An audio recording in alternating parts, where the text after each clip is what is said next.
Bueno, hoy vamos a ver las generalidades de neoplasias, que son los casos clínicos del trabajo práctico número 8. Bueno, el caso número 1 es una mujer joven de 28 años que presenta a la consulta dolor en hipogastrio y poliaquiuria. Entonces, con esa clínica, ¿con qué metodología ustedes piensan empezar a ver qué tiene esta paciente? Bueno, claramente lo que se hay que hacer en esos casos es una ecografía abdominal, ¿sí? Donde se vio esta imagen en esta paciente. Es una imagen pélvica, ¿sí? De aspecto quístico, tiene límites bastante regulares, ¿sí? Eh, Aparentemente de una pared bastante fina y parece tener algunos tabiques, ¿sí? Por lo menos eso es lo que se desprende de esta primera imagen.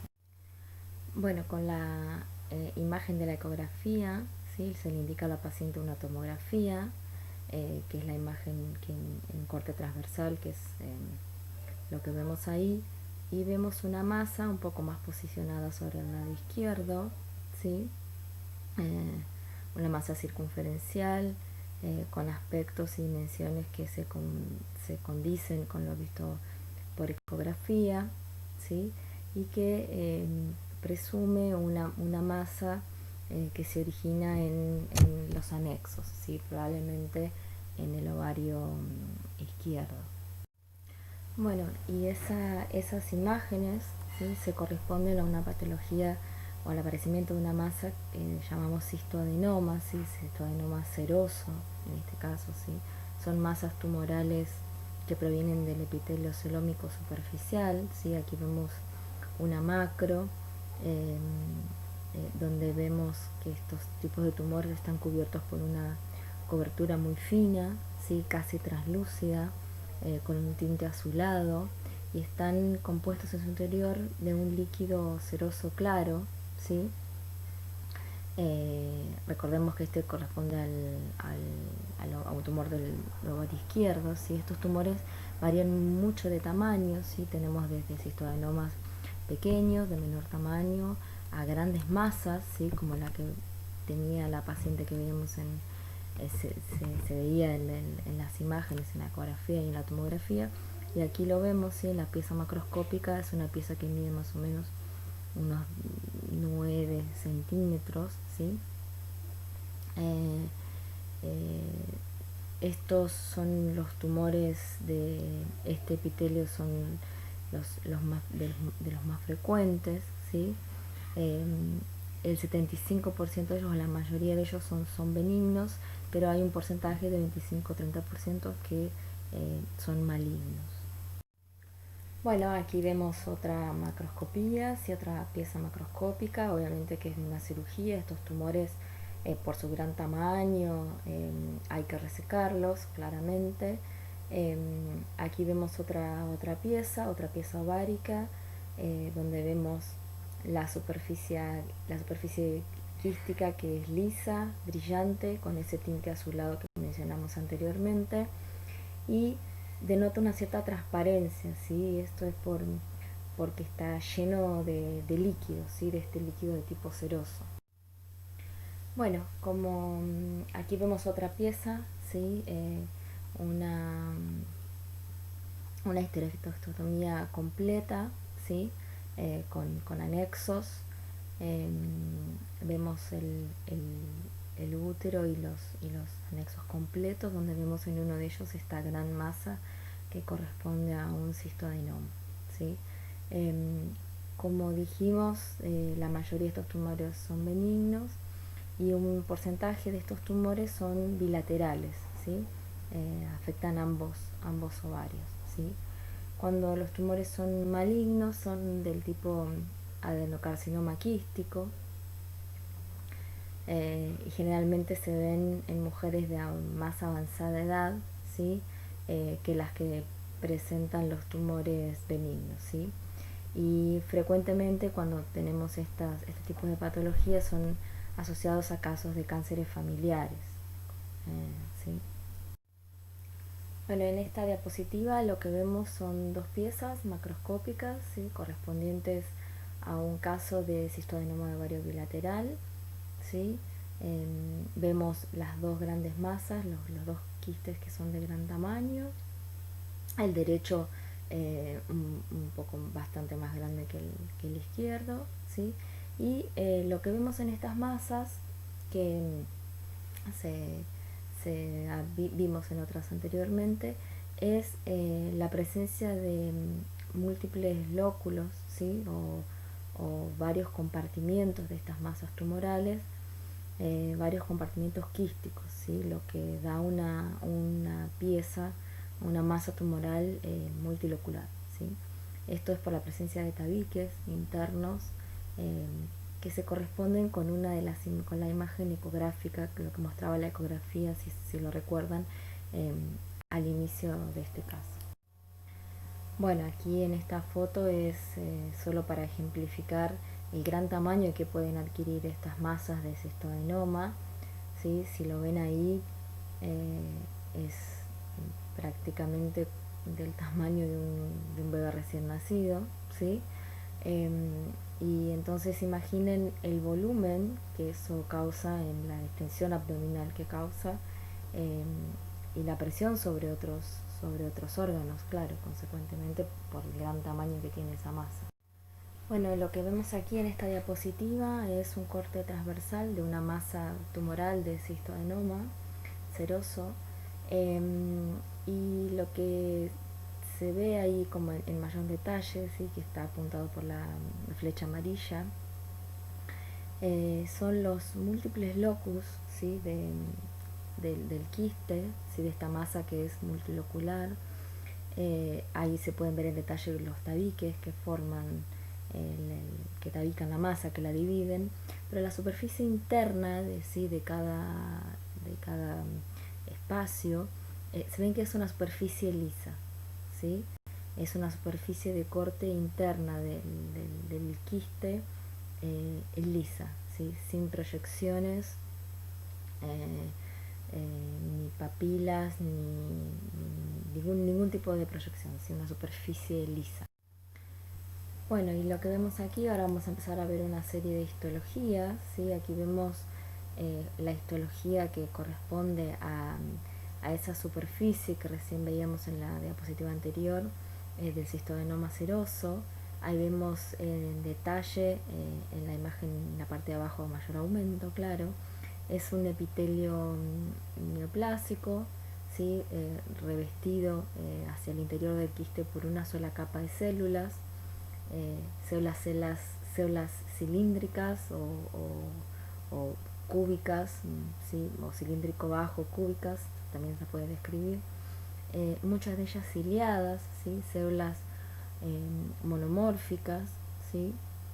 En la parte de abajo las vemos a mayor detalle, y en muchas de ellas se pueden ver los cilios, ¿sí? Ahí lo ven un poco más en detalle. Bueno, aquí en esta histología vemos una de las variantes del cistoadenoma seroso, que es la variante papilar, ¿sí?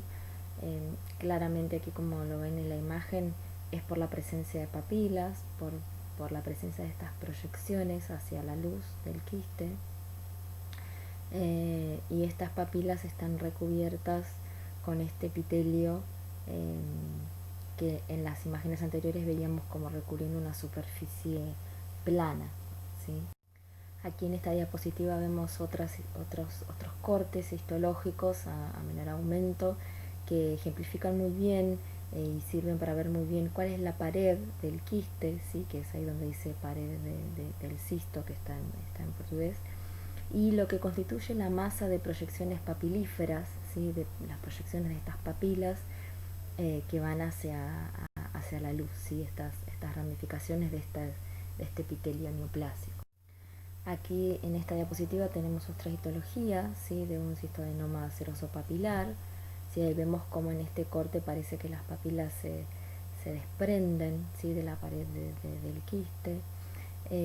Y una cosa que observamos, ¿sí? Que podemos observar en este tipo de tumores, es la presencia de los cuerpos de samoma, que son estas calcificaciones que ahí se ven muy bien, que son calcificaciones concéntricas de tipo laminar, ¿sí?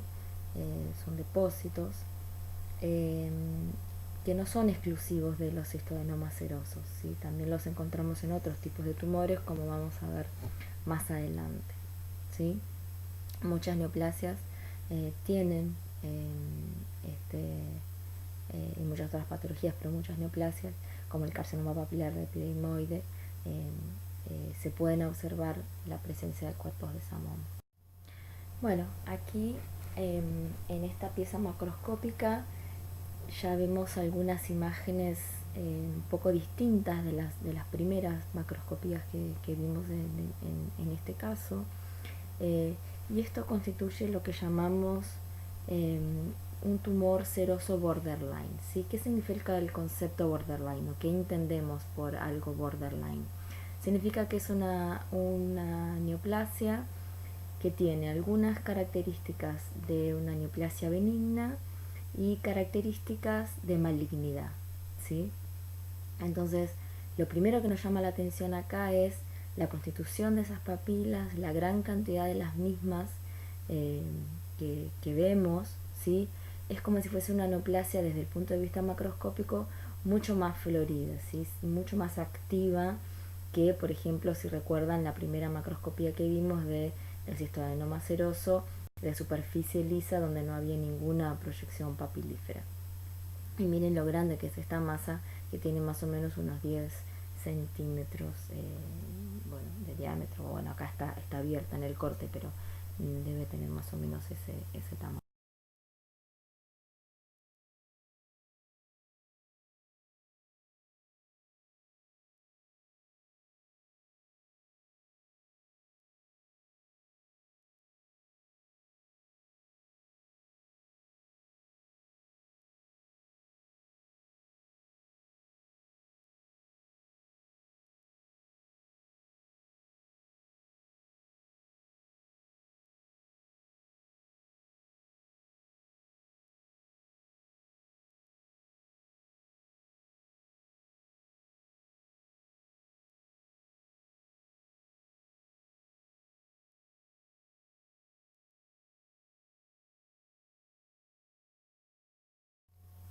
Bueno, en esta diapositiva ya estamos frente a una histología de una variante de una neoplasia ya clasificada como un carcinoma seroso, variante micropapilar, ¿sí? De bajo grado de malignidad, ¿sí? Pero que ya es un carcinoma, ¿sí? Ya es considerada una neoplasia, no es benigna, no es borderline, ya es una neoplasia maligna, ¿sí?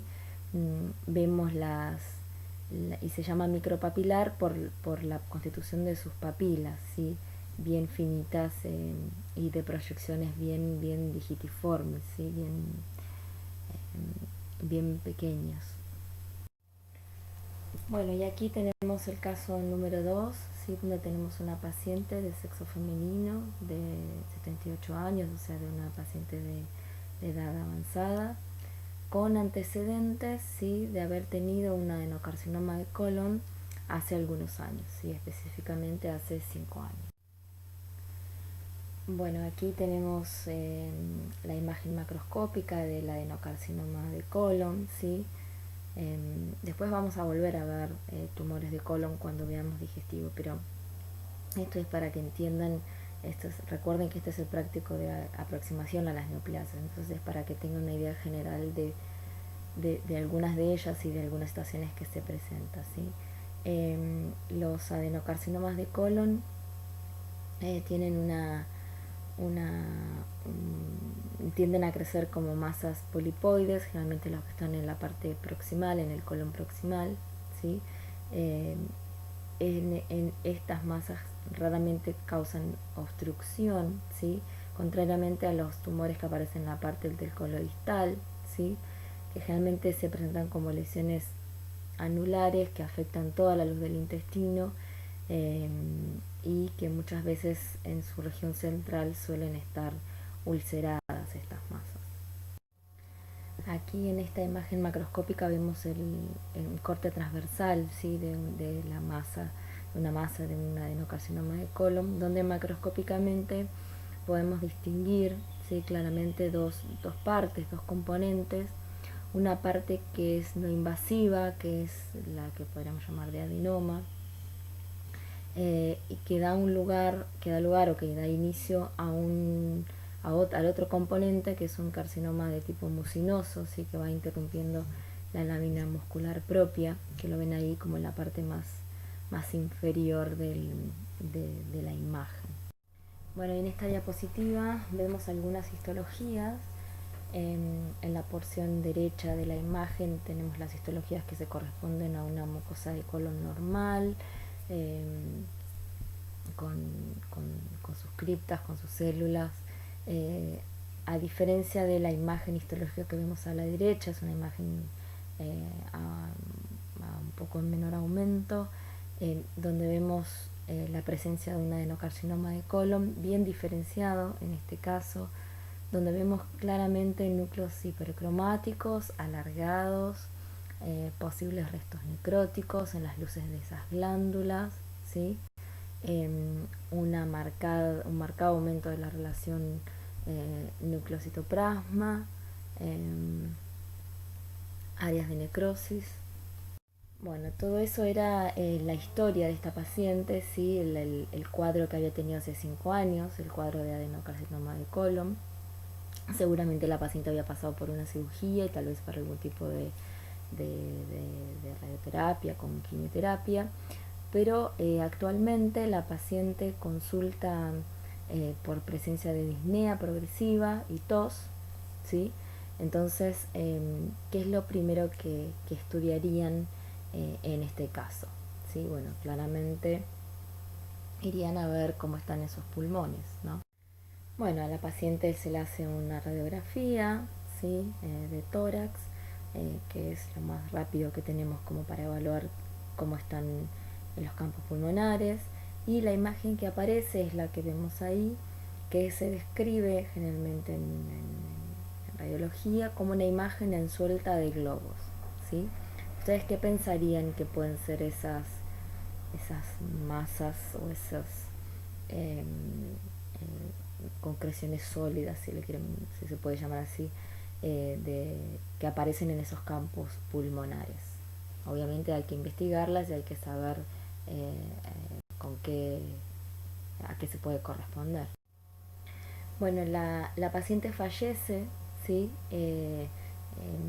Y se le realizan biopsias pulmonares post-mortem, ¿sí?, para confirmar el probable diagnóstico, que la sospecha era de secundarismo, ¿sí?, de la presencia de metástasis del adenocarcinoma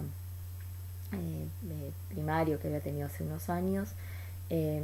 Entonces, la imagen macroscópica que presenta esos pulmones es la que vemos ahí, con un pulmón prácticamente tomado por estas masas tumorales con parte de necrosis, y la histología muestra claramente la presencia de glándulas, ¿sí?, de tipo intestinales con células totalmente hipercromáticas, ¿sí?, y la inmunohistoquímica, que es lo que ven abajo, ¿sí?, muestra la positividad de esas células que conforman esas glándulas para la citocreatina 20, que es una proteína que está casi exclusivamente confinada al epitelio gástrico y al epitelio intestinal. Los cánceres colorectal la expresan prácticamente de forma constante, ¿sí? Mientras que, por ejemplo, los adenocarcinomas gástricos la expresan pero en menor grado, ¿sí? Y recordemos que los sitios primarios o los más frecuentes de metástasis de los adenocarcinomas son hígado y pulmones, ¿sí? Así que cuando tenemos un caso de adenocarcinoma de colon hay que ir a ver esos lugares, a ver como primera medida, para ver si encontramos la presencia de metástasis, porque bueno, tiene diseminación hematógena. Bueno, y aquí en este último slide se muestra una histología de una metástasis de un adenocarcinoma de colon en ganglio linfático. ¿Sí?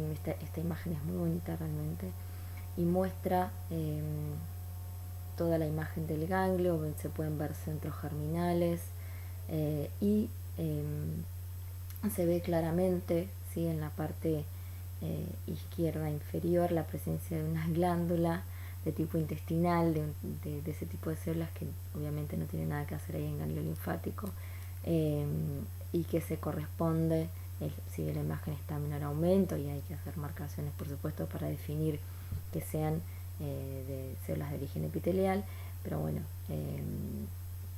ya con esa presencia de esas formaciones glandulares, uno, y en presencia del cuadro, uno prácticamente